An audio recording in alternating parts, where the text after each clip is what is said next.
విచిత్ర పుష్పం 7వ భాగం. ఉత్తుంగుడికి పడవ ప్రయాణంలో అనుభవం లేదు. శృంగమాయి కొండలలో సెలయేళ్లే తప్ప పెద్ద నదులు లేవు.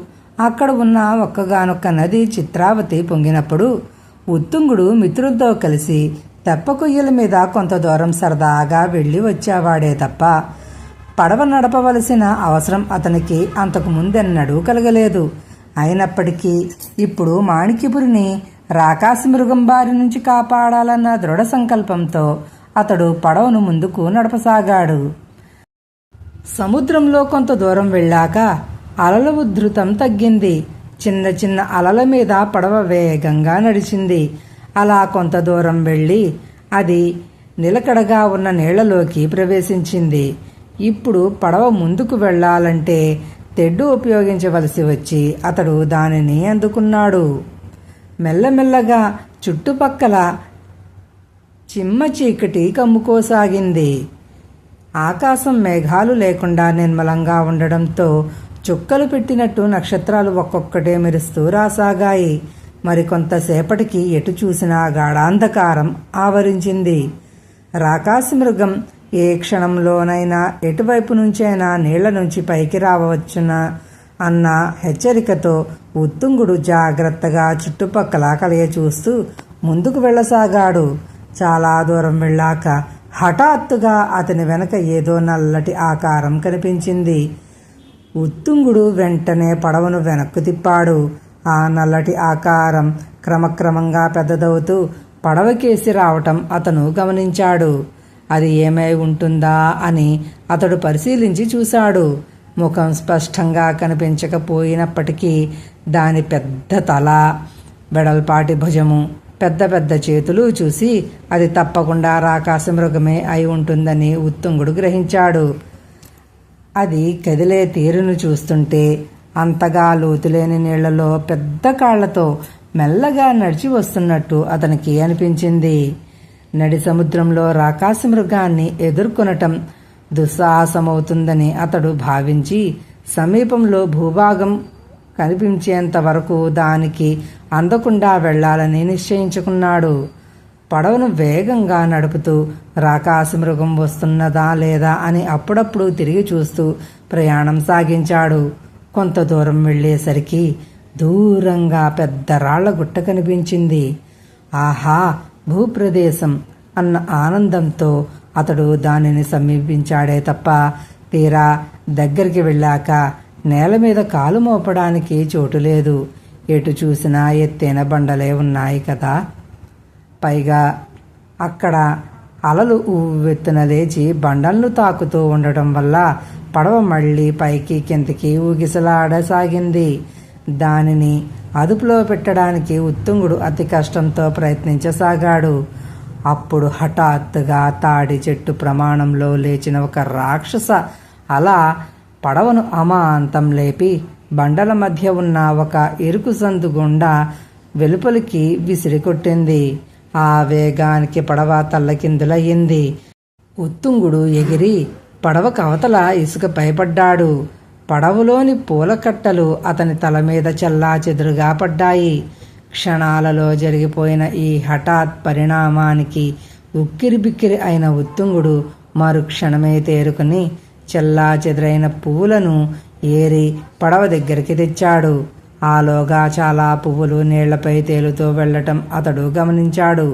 శతాబ్దిక పుష్పాలు ఇక్కడ ఉన్నాయి కాబట్టి రాకాసి మృగం ఇటువైపు ఆకర్షింపబడి రావచ్చునని అతడు అనుకున్నాడు. అయితే అక్కడ ఉన్న మార్గం మరీ ఇరుకుగా ఉన్నది. అది రాకాసి మృగం రావటానికి చాలినంతగా లేదు. మళ్లీ పడవలో వెళ్లి రాకాసి మృగాన్ని ఇటువైపు తీసుకువద్దామనుకున్నా అది సాధ్యమయ్యే పని కాదు. ఏం చేద్దామా అని ఆలోచిస్తూ అతడు అలాగే కొంతసేపు నిలబడ్డాడు. రాకాసి మృగం కనిపిస్తుందేమోనని మళ్లీ ఒకసారి జాగ్రత్తగా చూశాడు. కానీ దాని జాడ కనిపించలేదు. చాలాసేపు గడిచింది. తూర్పు దిక్కున అప్పుడప్పుడే వెలుగు రేఖలు కనిపిస్తున్నాయి. ఆ సమయంలో అతనికి సముద్రంలో రాకాసి మృగం వీపు కనిపించింది.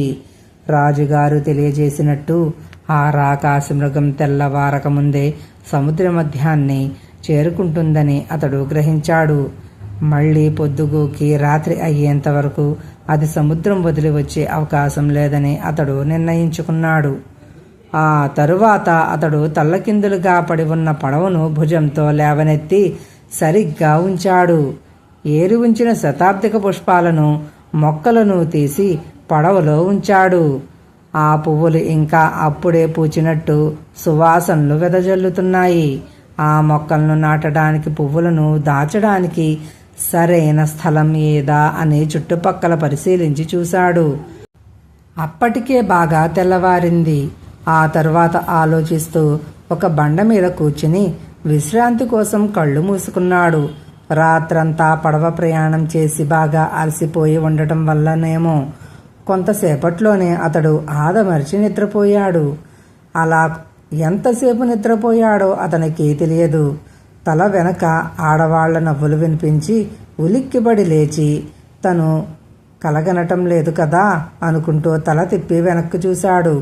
6 యువతులు బిలబిలమంటూ వచ్చి అతన్ని చుట్టుముట్టారు. వాళ్ల వేషభాషలు విచిత్రంగా ఉన్నాయి. రంగురంగుల దుస్తులు ధరించి ఉన్నారు. కొప్పులను, చేతులను పువ్వులతో అలంకరించుకున్న వాళ్ళు ఏ కొండజాతి వాళ్ళో అయి ఉంటారని ఉత్తుంగుడు భావించాడు. అయితే వాళ్ళు మాట్లాడే భాష అతనికి అర్థం కావటం లేదు.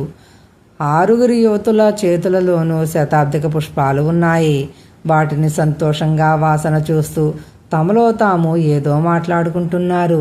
చేతులలోని పువ్వులను వాళ్ళు మళ్ళీ అక్కడే ఉంచి ఎప్పుడు వెళ్ళిపోతారా అని కొంతసేపు ఎదురు చూశాడు. వాళ్ళు ఎంతకీ ఆ పని చేసేటట్టు లేదు. దానిని గ్రహించిన ఉత్తుంగుడు, నేను ఆ పువ్వులను మాణిక్యపురి నుంచి తెస్తున్నాను.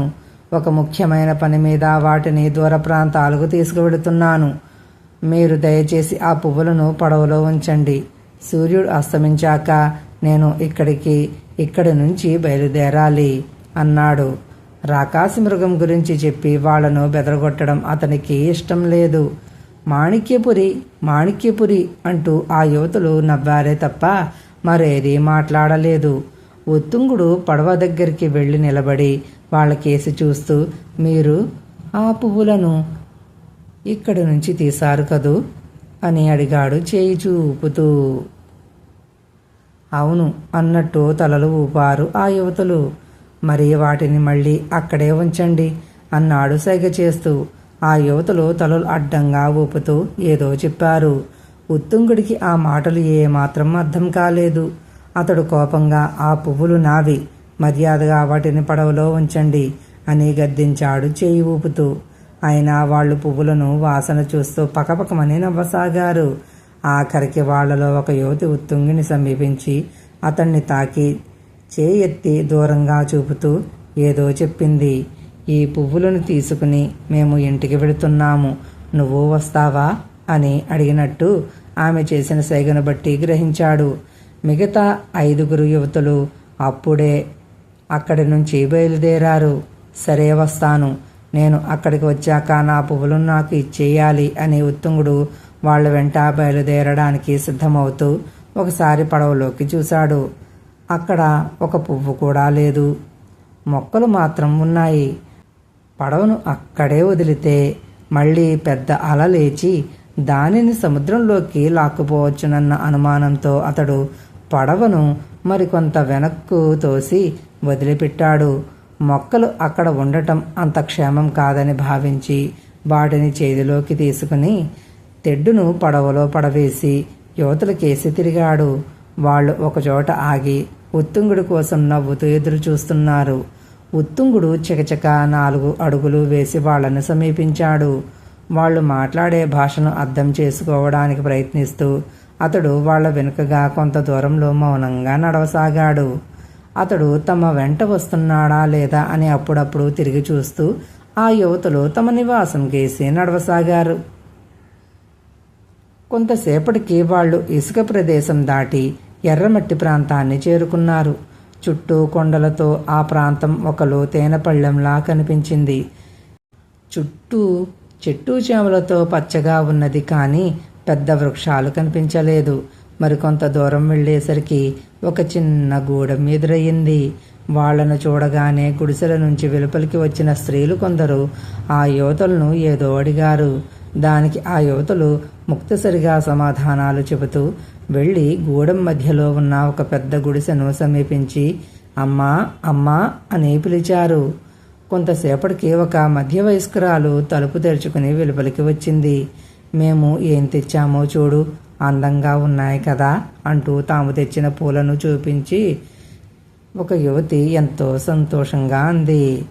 చాలా అందంగా ఉన్నాయి, మంచి వాసన కూడా వేస్తున్నాయి. ఎక్కడి నుంచి తెచ్చారు అని అడిగింది ఆ స్త్రీ. సముద్ర తీరానికి వెళితే ఆ యువకుడు ఒక చోట నిద్రపోతూ కనిపించాడు. అతని పక్కన ఒక పడవలో ఈ పువ్వులు కనిపించాయి. అతడు మన కోసమే తెచ్చి ఉంటాడని వాటిని తీసుకున్నాము. అతడు మాణిక్యపురి నుంచి వచ్చినట్టున్నాడు. అతడేదో చెప్పాడు కానీ మాకు అర్థం కాలేదు. మా వెంట పిలుచుకుని వచ్చాము. అందంగా ఉన్నాడు కదూ అంటూ ఒక యువతి ఉత్తుంగుణ్ణి చూసింది. అవును, చక్కగా ఉన్నాడు. కాబూయి రాణి అతనితో మాట్లాడి సంగతి ఏమిటో తెలుసుకుంటాడు. ఇక మీరు లోపలికి వెళ్ళండి అన్నదా స్త్రీ.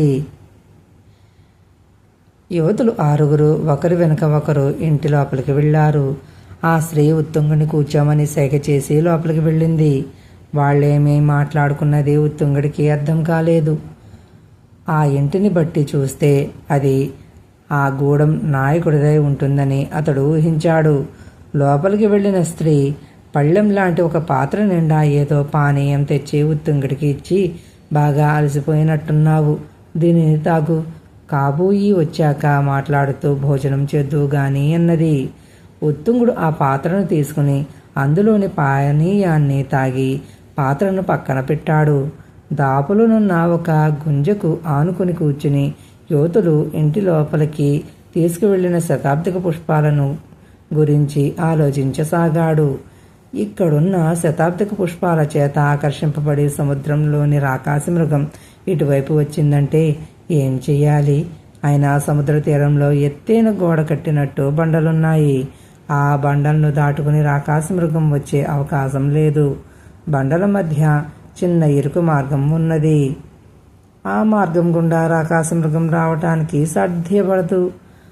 పడవ తలకిందులైనప్పుడు సముద్రంలోకి కొట్టుకుపోయిన పువ్వులతో రాకాసి మృగం ప్రస్తుతానికి తృప్తి చెందవచ్చు. ఒకవేళ అవసరమైతే ఇక్కడి ప్రజలు తనకు సహాయపడగలరా? భుజాన్ని ఎవరో బలంగా తట్టడంతో ఉత్తుంగుడు ఆలోచన నుంచి బయటపడి తల పక్కకు తిప్పి చూశాడు. ఎదురుగా నిలబడ్డ ఒక దృఢకాయుడు ఎవరు నువ్వు అని అడిగాడు. ఉత్తుంగుడికి ఆ ప్రశ్న అర్థం కాలేదు. అయినా అతడు మాణిక్యపురి రాజ్యం శృంగ్మాయి కొండల నుంచి వచ్చాను, నా పేరు ఉత్తుంగుడు అన్నాడు. శృంగ్మాయి కొండల నుంచి వస్తున్నావా?